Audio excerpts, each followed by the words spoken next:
What's going on, guys? My name is Tommy. Welcome back to the channel and welcome to your extra little bit of Pathfinder 2nd edition preview content. Over the weekend, I've watched the Paizocon Banquet stream and we're making this video today to redeem myself. The information I had received on Pathfinder 2nd edition's Druid, specifically the information that said you got an animal companion or wild shape, not both, was inaccurate. Today's video serves to correct that error, and there was actually a lot of other really sweet stuff that was released over the Twitch stream, and we're here to bring it to you. Real quick though, this episode of your Pathfinder 2nd edition preview content was brought to you in part by the Inn of Planar Crossroads. Truly, making this video tonight would not be possible without those guys, because one of those guys does edit my content that goes up for Pathfinder 1st edition. So, gentlemen, thank you so much for your time and support. Now, let's dive in. Before we get to all the fancy stuff, straight to the point here. Druids have orders at level 1. Your druid will choose between Order of the Leaf for dealing with plants, Order of the Storm for elemental call lightning shenanigans, Order of the Wild to wild shape at level 1, or Animal, which grants you an animal companion. This is where the information got misleading from comments that I'd received on past videos, how you got wild shape or animal companion, and it was unclear if you got the other through class feats, but you do. The druid remains as customizable as everything else we've seen so far. If you choose animal and get an animal companion, you later can use class feats to get a wild shape. And now that I've corrected myself, let's get to the other super sweet stuff that was revealed at the banquet. First things first, we've learned that the druid casts primal spells. They cast from the primal spell list. They are not divine casters any longer. We've seen arcane spells, divine spells, primal spells, and a mystery 4th spell list looking awkwardly at you, bards, which we don't have a name for. Mechanically, what primal spells mean will surely be spoiled for us later, maybe even later today in the blogs. Personally though, I like the flavor. I like that I'm not necessarily worshipping nature so much as I'm channeling it out of the ground or channeling a bunch of trees to razor leaf at you. As far as I'm concerned, flavor win. On the subject of that magic, in addition to seeing Discern Location disintegrate, Disjunction, and Discern Lies, as well as a very pleased as punch Jason Bowman hanging out with us today on our 2nd edition preview content, we see a druid spell called Dinosaur Form. You transform into a large animal battle form. You must have space to expand or the spell is lost. You count as an animal in addition to your normal traits. Your gear is absorbed into you. The constant abilities of your gear still function, but you can't activate it. When you transform, you gain the following: AC 25, Touch AC 22, Ignore Armor Checks penalty, and Reduced Speed. 1 or more natural melee attacks, which are the only types of attacks you can use. You're trained with them. Your attack modifier is plus 14, your damage bonus is plus 9, so right there's the math. All good and done for you. These are strength-based. 15 temporary hit points while you have the form, low light vision, and scent. Athletics bonus of plus 14 unless your own bonus is higher. These special statistics can be adjusted only by penalties, circumstance bonuses, and conditional bonuses. Your battle form prevents casting spells, speaking, or using most actions with the manipulate trait that require hands. The GM decides if there's doubt. You can dismiss the spell with a concentrate action, so no longer a free action. If you prepare the spell, choose from the following options. You gain the attacks, speeds, and special abilities listed. You can choose the specific type of animal, such as an Allosaurus instead of Tyrannosaurus, so flavor win. This has no effect on size or statistics. We see the Ankylosaurus with a speed of 25 feet, a plus 1 conditional bonus to AC, but not touch AC. A tail attack with backswing, a reach of 10 feet, and dealing 2d6 bludgeoning damage, as well as a foot attack, or, stomping on their faces for 2d6 bludgeoning. The Brachiosaurus, a speed of 25 feet, a tail attack with a reach of 15 feet, dealing 2d6 bludgeoning damage, and that foot attack, a bigger stomp, dealing 2d8 bludgeoning. We can also turn into a Deinonychus, or if you're into Jurassic Park, a Velociraptor with a speed of 40 feet, agile talons that do 2d4 piercing damage plus 1 persistent bleed, as well as jaws that deal a d10 of piercing. The Stegosaurus has a speed of 30, a tail with a reach of 10, doing 2d8 piercing. A Triceratops has a speed of 30 feet, a horn that does 2d8 piercing plus 1d6 persistent bleed on a crit, and 2d6 bludgeoning again from stomping on somebody's face. Gonna have to squint a little on the Tyrannosaur there. Speed of 30 feet, jaws with deadly, reach of 10, damage a d12 of piercing, a tail with a reach of 10, damage 1d10 bludgeoning. After that, we see a little bit about how the battle form is huge, but we'll have to wait a little farther for that. In any case, seems really good, seems really powerful, kind of feels a little like the Shifter from Pathfinder 1st Edition. I know we're all collectively groaning now, in and of the fact that what we can turn into with this spell, oh, by the way, the spell is level 4, takes 2 actions, and lasts for 1 minute or until dismissed, is codified. You can do this, or this, with the flavor being 100% up to you. On the subject of flavor, we did learn a little more about the animal companions our characters can receive as well. Our animal companions will start as young creatures, become adults, and then get specializations. No longer will they be static companions with static bonuses.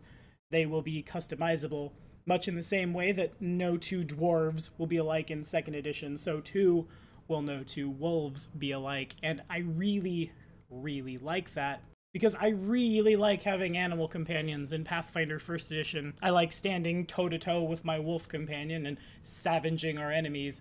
In Pathfinder 1st Edition, though, your choice of animal companion was really important in and of the fact that you would either choose an animal companion that had really good buffs, like a dinosaur or a war cat, or you would choose something subpar, and then in higher level play, the poor little thing just couldn't keep up. To say nothing of the fact that in some scenarios, in some dungeons, it's really hard without magic to squeeze a gigantic monster through really tiny hallways. So if I can take something like a bat or a dog, even, not even a wolf, just a German Shepherd, and have enough stuff to customize him to make him still combat viable while being able to A, have the flavor I want, and B, not have to babysit a giant monster all the time, so much the better. I'll take it. Before we're done with druids, 3 more 20th level abilities we see. In addition to squinting really hard at some class feats that look like elemental shape, dragon shape, ooh, shiny, form control, healing transformation, nature sense, primal summons, probably? Yeah, I'm gonna say summons. Wind collar, side by side, green tongue, might want to get that looked at, specialized companion. At the top end, we have Verdant Metamorphosis, which lets you turn into a plant permanently if you're of the Leaf Order. Invoke Disaster for the Storm Druids, which lets you spam Earthquake a whole bunch. Or Leyline Conduit, which appears to be a general thing for whoever wants to take it, which lets you cast a 5th level or lower spell without spending a spell slot, once for free per minute. Super powerful. Flavor-wise, druids have been my favorite class because, again, I really like nature, and I'm really looking forward to seeing these guys detailed, hopefully today in a blog. But now these spells also seem super powerful.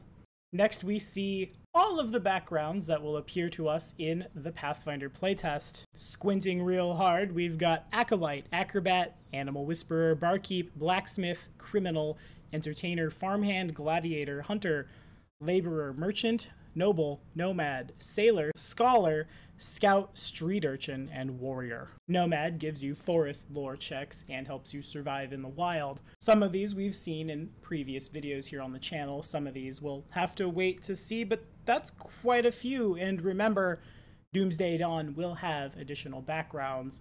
And Paizo said several times that this is a great place for them to expand because it's really easy to slap together another background, both for them and for us as the GMs. And before we jump out of the druid and talk about other things, here's Linny in action. The power of nature is impossible to resist. It can bring ruin to the stoutest fortress in minutes, reducing even the mightiest works to rubble, burning them to ash, burying them beneath an avalanche, or drowning them beneath the waves. It can provide endless bounty and breathtaking splendor to those who respect it, and an agonizing death to those who take it too lightly. You are one of those who hear nature's call. You stand in awe of the majesty of its power and give yourself over to its service. Flavor, win, that is amazing. We also, if we get real squinty here, we can see the key ability is Wisdom.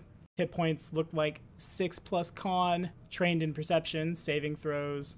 Looks like expert in fortitude, expert in will, trained in reflex. Skills look like 4+ intelligence. Signature skills look to be something nature, survival, and some kind of lore check, I'm imagining is the parenthetical.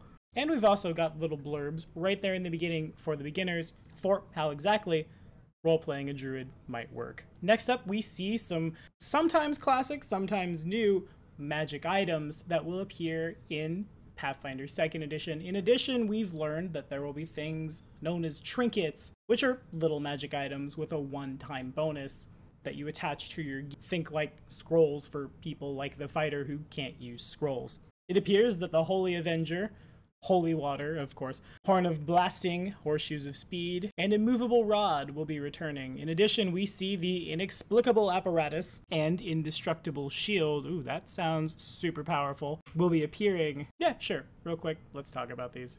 The Holy Avenger is item level 14, sets you back 4,500 gold. Bulk 1 is used in one hand. Its activation is the command activation. The Gleaming Holy Avenger is the iconic weapon of powerful paladins.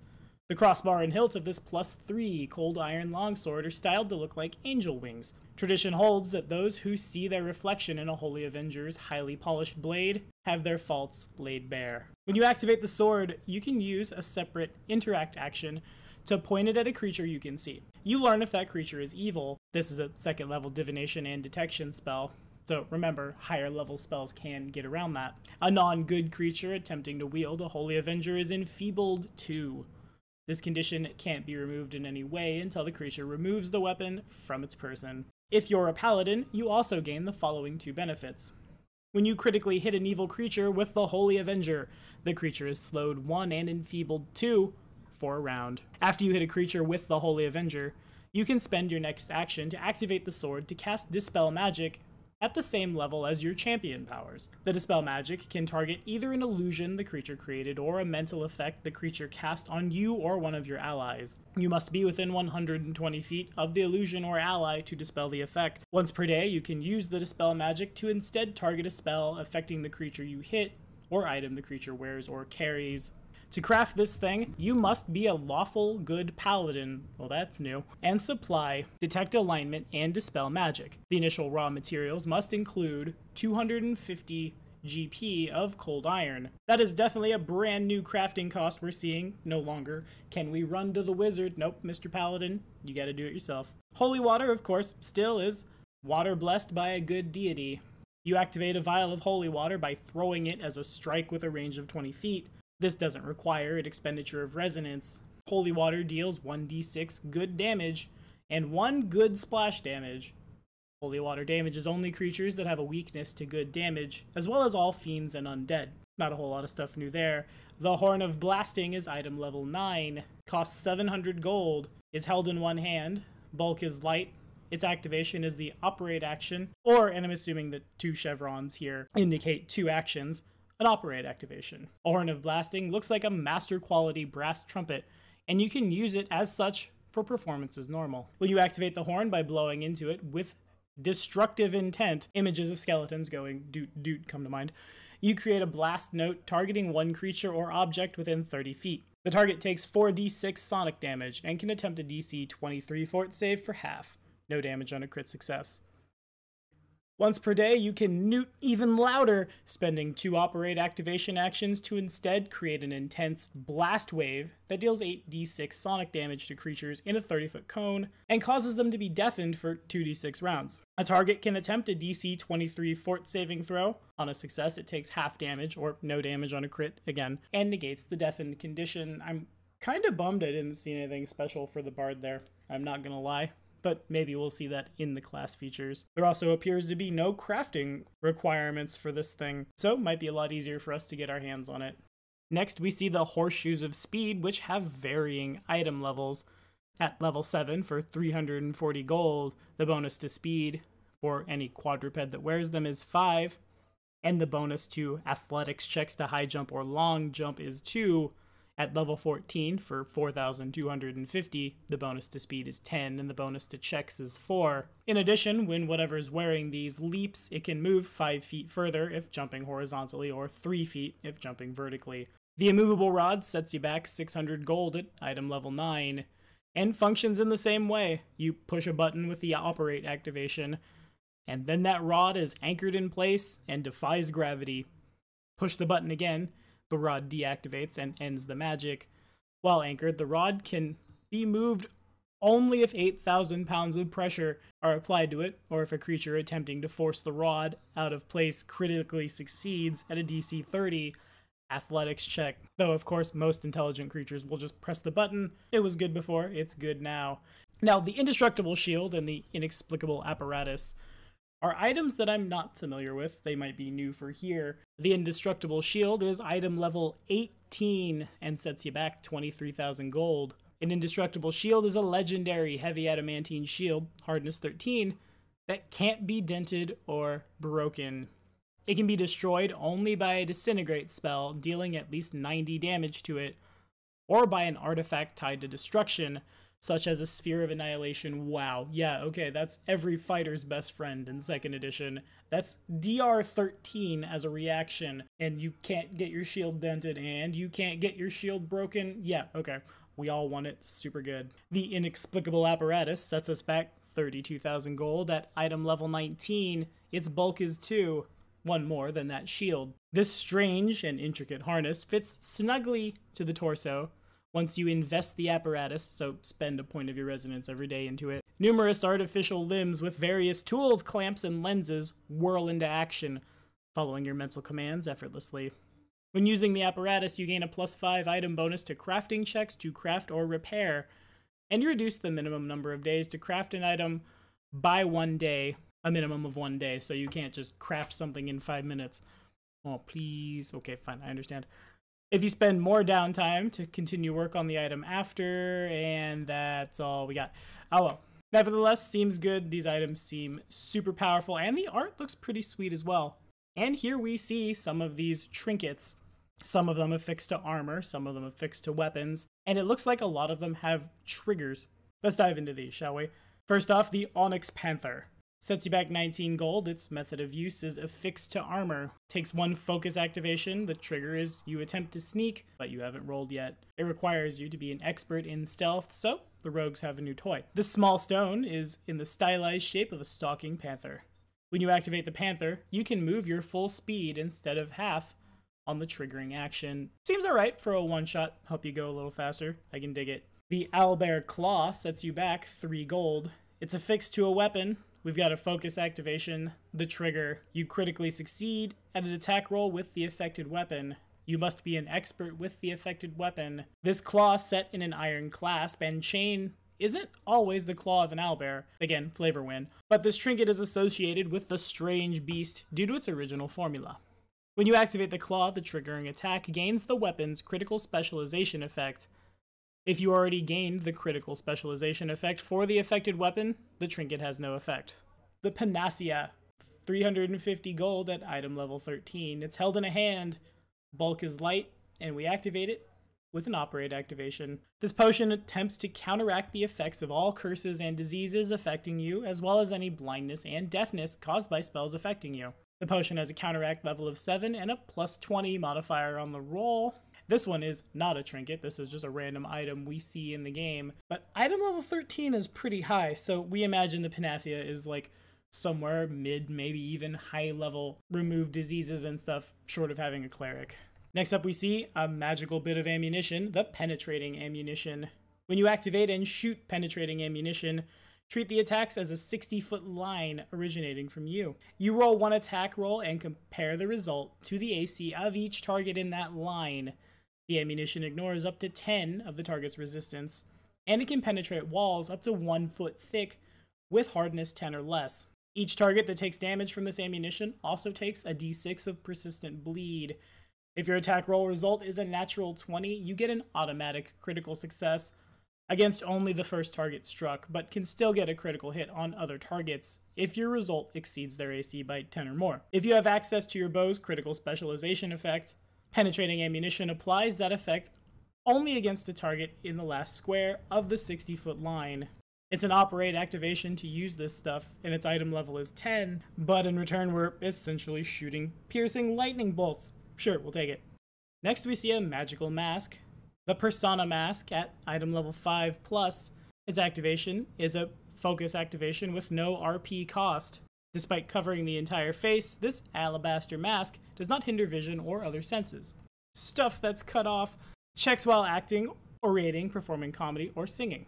The mask can be activated with a focus activation with no RP cost to change the mask's appearance into an artistic rendition of a dramatic character of your choice. The standard mask is a +2 bonus, the greater one at level 15, setting you back 6,450 gold, is a +4 bonus, so we assume on perform checks, and once a day if you fail a performance check that benefits from the bonus, you activate the mask as a reaction to change the mask's character and reroll the performance check using the second result. Next, we see the Phylactery of Faithfulness.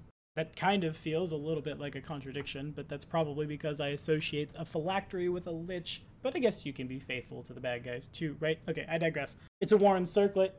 Bulk is light, item level 7+. Activation is one focus activation action. This tiny box holds a fragment of religious scripture sacred to a particular deity. The box is affixed to a leather cord and tied around your head just above your brow, so you're running around with a box on your head. That's sweet. You don't gain any benefit from the phylactery if you don't worship the affiliated deity. The phylactery grants you religious wisdom, manifesting as an item bonus to religion checks. Just before you perform an action that would be anathema to the phylactery's deity, the phylactery warns you of the potential transgression. You can activate the phylactery to specifically ask for guidance about a particular course of action, granting the effects of an augury spell at level 7. For 320 gold, it's a +2 bonus and a once-a-day guidance. Level 13, spend 2,800 gold, it's a +4 bonus, and you can ask for guidance any number of times each day. To craft this thing, you have to worship the deity. But that's pretty good, especially if you have a particularly vindictive GM who wants your paladin to fall. This is insurance. It'll ping, hey, don't do that. Okay, I guess that gives the vindictive GM the ability to harass you throughout the campaign, but nevertheless, seems good. Second to last, we see the Phylactery of the Occult. Item level is 5+. Activation is spellcasting actions of the chosen spell, 1 RP. It's a worn circlet with 0 bulk. This amulet is usually hollow and shaped in the form of an unblinking eye. Its cavity typically holds some fragment of occult text. While wearing the phylactery, you gain an item bonus to occultism checks, and you can cast the guidance cantrip as an innate occult spell, so like a spell-like ability. It's a +2 bonus at level 5 for 150 gold. 4,250 gold at level 14 is a +4 bonus, and you can cast Dream Message as an innate occult spell. Yeah, I'd spend 150 gold to have guidance forever and ever. Sometimes you need somebody to just spam that. Yeah, sure. Last up, we have the Plate Armor of the Deep. Its item level is 13. Its price is 2,800 gold, bulk of 4. It's a +3 set of full plate decorated with a wave and fish scale motif. While wearing it, you take no speed reduction or armor check penalty. When swimming, gain a +3 item bonus to athletics checks to swim, can breathe underwater, and can... oh, we don't know. We'll have to see. The blog also gave us some more information on Doomsday Dawn. We'll get to that in just a second. And fair warning to people out there who are wanting to play this and not have it spoiled, it's coming up after the Grim Reaper, a very powerful monster that we'll see in the Pathfinder playtest. And hey, on that note, alongside all the stuff that's coming out, Paizo's also putting out an extra PDF with 266 monsters, hazards, traps, encounter rules on the same day as everything else. Should be super sweet. But anywho, Grim Reaper. First off, I gotta say that art is super sweet. It kind of feels like World of Warcraft necromancy to me, and I can dig that. 2005, 2006, Tommy is pleased to see that art come through. Now, let's see what this bad boy can do. So we see that the Grim Reaper has an AC of 45, a touch of 44, a fort save of 34, reflex 35, will 36, and a +1 conditional to everything versus magic. Those numbers seem pretty similar to high-end stuff we'd fight in Pathfinder 1e. He's got 350 hit points, he's immune to asleep, death effects, disease, paralysis, poison, and resists all damage 10. The Grim Reaper has a lot of super cool, super really powerful stuff. First off, he has an Aura of Misfortune. All living creatures within 20 feet have disadvantage on all d20 rolls. So yeah, you see that cage hanging from his wing there. He's probably got a Pugwampy jammed in there, but we'll have to see. Next we see his reaction, Lurking Death. The trigger is a creature within 100 feet, uses a concentrate, manipulate, or move action, or makes a ranged attack. The effect, the Grim Reaper teleports to a square adjacent to the triggering creature and makes a melee strike against it with a -2. If the strike hits, the Grim Reaper disrupts the triggering action. Oh, by the way, that strike is at a +37 normally, +35 on this, but still real good. His +5 Keen Scythe is agile, it's deadly 3d10, magical, it reaches 10 feet, can trip, its damage is 6d10 +8, so that number is a lot smaller than you'd expect from a high CR encounter in 1E. You'd expect like 6d10 +30. It does slashing damage, and it has Death Strike and Energy Drain. The Death Strike, super spooky. Any creature hit by a critical hit from a Grim Reaper must succeed at a DC 44 fort save or die. And if you're killed by the Grim Reaper, you can't be brought back to life by any means short of GM intervention. I mean, divine intervention, you understand. In addition, any scythe the Grim Reaper wields is treated as a +5 Keen Scythe. It counts as agile and it can't be disarmed. If it strikes a creature with a weakness to any specific type of damage, it counts as that type of damage. The Grim Reaper at DC 42 with an attack of 37 has several innate divine spells, a constant haste, true seeing at 6th, at 10th, Finger of Death ×4, so 4 times a day we imagine, at 7th, Plane Shift. When the Grim Reaper hits with its scythe, it regains 20 hit points, and the target must succeed at a DC 40 fort save or be enervated 2 on a critical failure. The enervated 2 is permanent, so you're either gonna die or, I imagine, get what's gonna feel like negative levels. Gross. In addition, a Grim Reaper can choose, with Death's Grace, to not count as undead for effects that affect undead differently. Even if it does, it still never counts as a living creature, and it automatically knows the hit points and emotions of all creatures it can see via status sight, as well as all conditions and afflictions affecting those creatures. So yeah, this guy appeared in the bestiaries of Pathfinder 1E. Now he's gone to the gym, it seems, between Pathfinder 1E and Pathfinder 2E. It definitely looks super scary. I imagine this will be basically what a top-end monster looks like in the playtest and probably in Pathfinder 2nd Edition. Just remember, kids, if the Grim Reaper comes for your soul, you are allowed to play that one game with him. Probably make it a D&D game. Break out the Emerald Spire. Break out the biggest dungeon you know. You'll be fine. Anywho, as we wrap up this extra bit of your Pathfinder 2nd Edition preview content today, we have some Doomsday Dawn stuff. First off, Hero Lab will be supporting the playtest for all you guys out there with Hero Lab. I'm not going to spoil a whole lot of much. You're going to see text come across the screen, but I'm not going to read it because I know people are going to want to play Doomsday Dawn.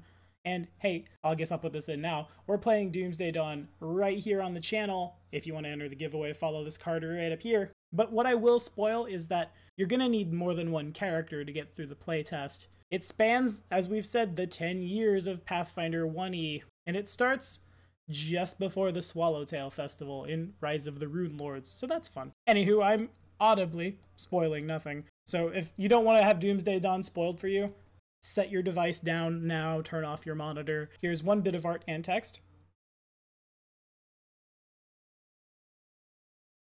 Here's another bit. And here's some of the maps we'll see, as well as, again, Mr. Bowman. And that's all we're going to do for today, and we'll have 2 more videos up about the playtest tomorrow, so hey, not a long wait this time. Thank you guys so much for watching. Really fast, thank you to all my patrons out there who help make this possible, even as I accidentally spread false information throughout the interwebs. I hope this video corrects the wrongs that I've spread across internet land, and I hope the rest of the information was as fun for you guys to learn about as it was for me. What are we thinking about the playtest? Do we like Trinkets? Are we excited for the Build an Animal Companion workshop, essentially, that we're getting? And again, most of all, are we still stoked for the playtest out there? If so, throw it in the comments. We'll keep the conversation going. Be sure to like and subscribe. The next episode of your Pathfinder 2nd Edition preview content drops in like 24 hours. Sit tight.